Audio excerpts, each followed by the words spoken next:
Bien, vamos a conversar acerca de medicina, también de tecnología, de los avances que hay en estas materias y de los avances específicos que hay en la Mutual de Seguridad. A propósito del conocimiento del caso del cajero quemado en Hualpén, de Pablo Ramírez, ¿no?, quien tuvo que asumir toda la primera parte de su rehabilitación y la primera parte de la urgencia en la Mutual de Seguridad, conocimos acerca de estas nuevas técnicas que se están utilizando y de cirugías que son realmente innovadoras, que mezclan, por ejemplo, la tecnología 3D con la medicina, y queremos conocer más acerca de esos casos, qué tan exitosos son, y es por eso que está con nosotros aquí en el estudio de GPS Cooperativa el doctor César Cárcamo, quien es director médico del Hospital Clínico de la Mutual de Seguridad. Bienvenido. Muchas gracias por la invitación. ¿Cómo está, doctor? ¿Cómo Buenas está? tardes. Doctor, Buenas tiene tardes. que decir lo que dijo aquí cuando se sentó. Sí, yo escucho cooperativa. Esa es la mejor parte para iniciar, La la escucho mejor tanto forma de ida iniciar. como de regreso. De verdad que Muy nosotros bien. no le dijimos nada, lo dijo No, solito. lo dijo solo, ahora solo se lo recordamos. El ¿no? asesor de prensa hizo bien la pega. Doctor, sea bienvenido. Hemos conocido acerca de estas cirugías innovadoras, pero lo primero es darle un marco, un contexto a esta conversación y preguntarle cuántos de los trabajadores chilenos son atendidos en la Mutual de Seguridad y cuántas mutuales tienen ustedes a lo largo del país y en qué condiciones, porque por lo menos la de Santiago tiene alta tecnología y alto nivel de desarrollo en medicina. Sí, primero que nada, muchas gracias por la invitación y poder compartir con ustedes y con la audiencia de cooperativa sobre el trabajo médico, científico que se desarrolla en el Hospital de la Mutual de Seguridad y que también en el sistema de mutualidades, porque el sistema de mutualidades, si bien la gente lo conoce, pero no entiende mucho qué se atiende ahí, qué desarrollo hay y qué implica, digamos, estar cubierto por la ley la ley 16.144 que promulgó el presidente Eduardo Frei Montalva el año 68, que todavía sigue y que ha sido una muy buena ley con muy pocas modificaciones, porque ha sido una ley exitosa y que ha sido copiada en muchos otros países. Chile fue pionero en este aseguramiento contra los accidentes del trabajo y las enfermedades profesionales. Y es así que una de las características y de las grandes ventajas que tiene el sistema de mutualidad y que tiene la Mutual de Seguridad, por supuesto, es que se atienden específicamente patologías que no se ven necesariamente en el sistema común, en el sistema privado, FONASA, porque son patologías derivadas de los accidentes, de los traumatismos, de las injurias.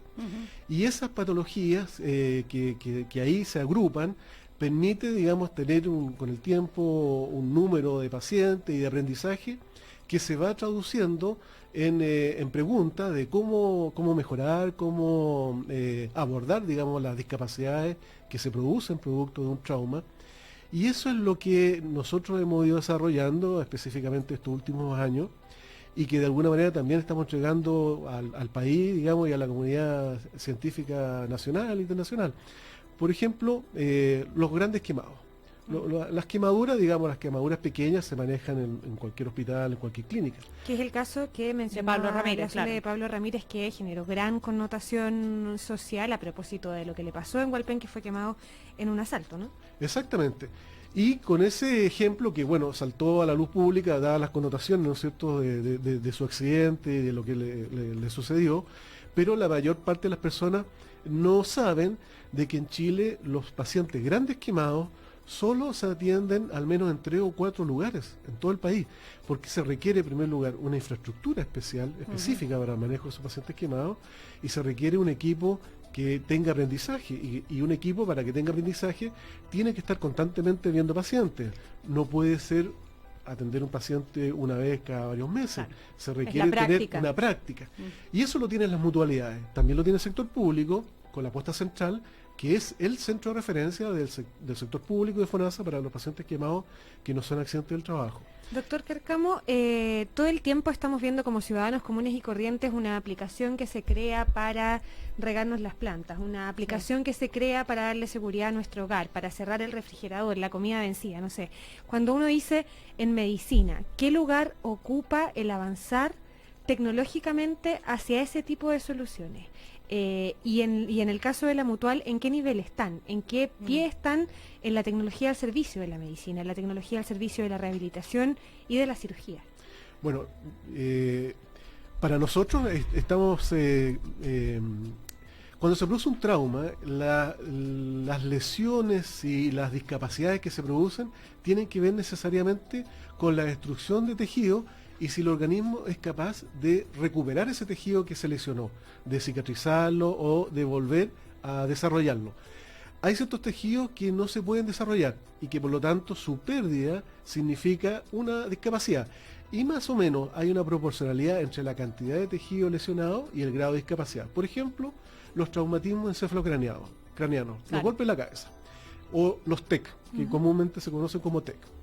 Los TEC leves, que es algo muy muy frecuente, en general producen muy poca discapacidad, pero a veces sí pueden producir, por ejemplo, una enfermedad que es un tipo de migraña, que es una enfermedad crónica y que no tiene hoy día un tratamiento adecuado. Por lo tanto, ahí el grado de tecnología de avance, que es lo que le pregunta la Paula, es importantísimo, ¿no? Efectivamente. A ver si nos aprovecha de comentar en su respuesta, doctor, esta primera craniotomía con una prótesis creada en impresión 3D, porque de verdad que parece de película. Este es un trabajador que se golpea la cabeza, se le mide esa zona y se le hace una prótesis en 3D, se le imprime. Cuando el TIC produce un daño importante, en la medicina hoy día, en la cirugía de salvataje, consiste en que el cerebro, como cualquier tejido en el cuerpo, que sufre un daño, se produce un edema, una hinchazón. Uno se tuerce un tobillo, se tuerce una mano y se produce una hinchazón. Una hinchazón es una respuesta normal, inflamatoria, que ayuda a cicatrizar, es una respuesta adaptativa. Pero una hinchazón en el cerebro que se empieza a hinchar y el cráneo, que es el hueso que no es extensible, puede producir de que el cerebro se muera, porque se empieza a hinchar y no logra entrar sangre, no tiene espacio para que entre la sangre con oxígeno. Entonces el salvataje que hay hoy día es destapar el cerebro. O sea, ¿es sacar una pieza, sacar una parte? Una parte importante de hueso, de un lado o de los dos lados. Se saca el hueso y se deja el cerebro solo cubierto con la piel, de manera que crezca, y después con la medicina, con los medicamentos, empieza a deshincharse. Ya, ¿y en qué minuto llegan a lo que decía la Sole, esta craniotomía con impresión 3D? ¿Cuándo pasa? La primera etapa es que si el paciente logra sobrevivir a esa etapa de hinchazón producto del TEC y no fallece, en la etapa de rehabilitación es muy importante que se recupere un tema de presiones, que se recupere la cobertura. Pero el hueso ya se perdió, claro. El hueso ya se desechó. Por lo tanto, no teníamos una solución adecuada hasta ahora de poder tener una placa que tuviera la misma configuración del hueso que se retiró. Hubo muchos intentos. Lo más que usábamos era un tipo de acrílico que preparábamos y que cortábamos y que en la práctica no. Hasta que aparece esta impresora 3D que uno puede construir piezas anatómicas y tuvimos el primer paciente hace poco tiempo, el primer paciente en Chile y probablemente el primer paciente en Sudamérica, no sé en el mundo, pero al menos acá, en que con esta impresora 3D tomamos las imágenes de un escáner de su cerebro y cómo era su cráneo, y lo que hizo la impresora fue y diseñó esta placa y esa se le puso al paciente. ¿Y en qué material? Parece ciencia ficción. No, parece ciencia ficción. ¿En qué material se imprime? Es un material especial que es un polímero que el organismo no produce rechazo y que se utiliza como biotecnología. ¿Y ustedes tienen hoy una impresora 3D? Sí, tenemos una impresora. ¿Y la ocupan 3D para otras cosas? ¿La han ocupado para otras cosas? Ese fue nuestro primer caso y estamos pensando en usar la impresora, por ejemplo, en el caso de algunos pacientes amputados, de algunas extremidades, y poder recuperar algunas zonas que están perdidas. Se han hecho algunas prótesis de mano, de pie. Claro. Ya. Por ejemplo, en traumatismo de mano. En traumatismo de mano muchas veces se producen cortes con amputaciones de dedos de la mano. Que son bien comunes en fábricas. Exactamente. Aserradero. Claro. Lo más importante de la funcionalidad, más allá de la estética, de la funcionalidad de una mano, es la oposición del pulgar con alguno de los dedos. O sea, el dedo gordo es uno de los más importantes. Es uno de los más importantes. ¿Porque te permite trabajar? Hacer la pinza y permite trabajar. Tomar cosas. Exactamente, tomar cosas y poder utilizar herramientas. Un paciente perdió este dedo y ustedes pusieron un dedo al pie. Exactamente. Cuando se produce la pérdida del ¿Y cómo pulgar, reemplazamos el dedo del pie? ¿Y qué pasa con se eso? reemplaza. A ver. Cuando se produce la pérdida de alguno del dedo, por ejemplo, si anatómicamente contempla indemne tanto la inervación como los vasos como los tendones, solo la microcirugía pudiera permitir, en teoría, volver a unirlo, pero a veces no es posible volver a unirlo porque el pulgar, por ejemplo, que se pierde, si está atrisionado y está totalmente machucado, uno lo puede unir, pero ese dedo ya está perdido, porque No la tiene estructura irrigación distal está sanguínea, ni perdida. muscular, ni... Exactamente. Entonces, para eso, también a un primer paciente lo que hicimos fue ofrecerle poder volver a tener pulgar, pero con el dedo gordo del pie, el que más se parecía. Y se le sacó el dedo gordo del Se pie. amputa su dedo Se gordo amputa del el dedo pie. gordo del pie, se lleva acá y mediante microcirugía se vuelven a unir los vasos, las venas, los tendones. ¿Y estéticamente qué ha parecido? Muy parecido. ¿Verdad? Tenemos ¿Y qué fotos pasa muy con parecidas. ¿Y qué pasa con el pie? ¿El dedo gordo no tiene la misma No, funcionalidad en no el tiene pie? la misma funcionalidad y lo importante es el huesito antes del pie que se llama el metatarsiano, Que es el apoyo. el apoyo. Para poder ¿Qué edad caminar. tenía este paciente y de dónde era este paciente? Un hombre joven que trabajaba en una fábrica, 32, 33 años, y está bastante bien, está de alta y está con su pulgar. mano, con su pulgar nuevo, Claro. su nuevo pulgar. Es que lo que quiero funcionando. destacar es que finalmente le devuelves la posibilidad de trabajar a alguien, ¿no? Efectivamente. Eso parece muy relevante en un proceso como el que enfrenta esta persona y como enfrentan muchos de los pacientes. que Si no, el están aquí. panorama es la jubilación por invalidez Claro, a muy constante. corta edad, digamos. Bueno, ese es uno de los puntos que diferencia la medicina que se realiza en el sistema de las mutualidades en nuestro hospital con respecto a la medicina común. El mandato del espíritu de la ley es que el seguro pueda entregar atención de salud rápida, eficiente, de tal manera de poder recuperar a ese trabajador para que recupere la salud, pero para que vuelva también a trabajar, porque alguien puede recuperar la salud, Claro. pero puede quedar en condiciones que lo imposibilitan volver a Exacto, realizar la inhabilitado de misma poder función. trabajar. Los artículos electrónicos, los celulares inteligentes, las tablets, qué sé yo, los computadores, ¿sirven para algo? ¿Están usándolos ustedes en algo, en la rehabilitación, por ejemplo, en la recuperación más pronta de algún paciente con alguna patología determinada? Sí, tenemos un protocolo que consiste en que, volviendo por ejemplo a los pacientes con TEC, con trauma cerebral, ¿Ya? una de las discapacidades que se produce es disminución de sus capacidades cognitivas. Son pacientes que empiezan a tener problemas de aprendizaje, de memoria, de concentración, también de su capacidad de inteligencia, independiente que pueda tener otras patologías.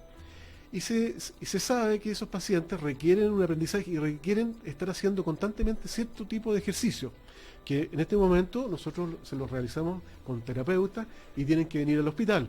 Pacientes de regiones que tienen que quedarse en Santiago un año, por ejemplo, para su proceso de rehabilitación. Y se desarrolló porque las tablets y hay otras aplicaciones se están usando en medicina para distintos usos.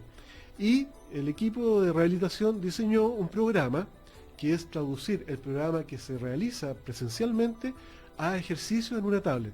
Y Ya. tenemos un piloto ya completado y con muy buenos resultados en que hay pacientes con discapacidades cognitivas después de un TEC que se van con su tablet a la casa, hacen ejercicios bastante amigables y logran ir recuperando de la misma manera que están yendo al hospital a trabajar con el O terapeuta. sea, siguen con el proceso de Qué- rehabilitación en su casa con todo lo que Exactamente. implica, menos gasto de Qué recursos, no salir de su hogar si viven en regiones. Exactamente. No, increíble, buenísimo. Doctor, nos quedan así 30 segundos, solo 30. una pregunta, 30 de verdad. Vimos el caso hace poco de una mujer que tiene toda su cara deformada, lo mostramos en televisión a propósito de un accidente automovilístico. ¿Qué posibilidades hay de llegar en Chile a hacer un trasplante facial de cara? ¿En qué periodo? ¿De aquí a cuándo? Yo creo que pudiera realizarse hoy día, porque hoy día en Chile existe la tecnología para poder hacer una cirugía de esa magnitud, porque lo que requiere es capacidad técnica del equipo quirúrgico de poder hacer las microcirugías que correspondan y posteriormente tener los fármacos para prevenir el rechazo, porque invariablemente es un tejido que no es el propio. Distinto, claro. Yo creo que sí en Chile se podría realizar, lo que pasa es que aquí son situaciones bastante escasas, son Sí, poco claro. frecuentes, pero yo creo que tenemos la capacidad para realizarlo sí hoy día en nuestro país. Quisimos destacar la medicina positiva, aquello que se está haciendo bien en nuestro país, los avances y los adelantos que no siempre se conocen, y es por eso que estuvimos conversando con el doctor César Cárcamo, quien es director médico del Hospital Clínico de la Mutual de Seguridad. Muchísimas gracias, doctor. Gracias a ustedes por la invitación. Gracias. Buen Bienvenido, 18. doctor. Buenas tardes. Igualmente. Sí, que lo pasen bien. Solo un consejo, pensaste que ya no te podría sorprender, vuelve a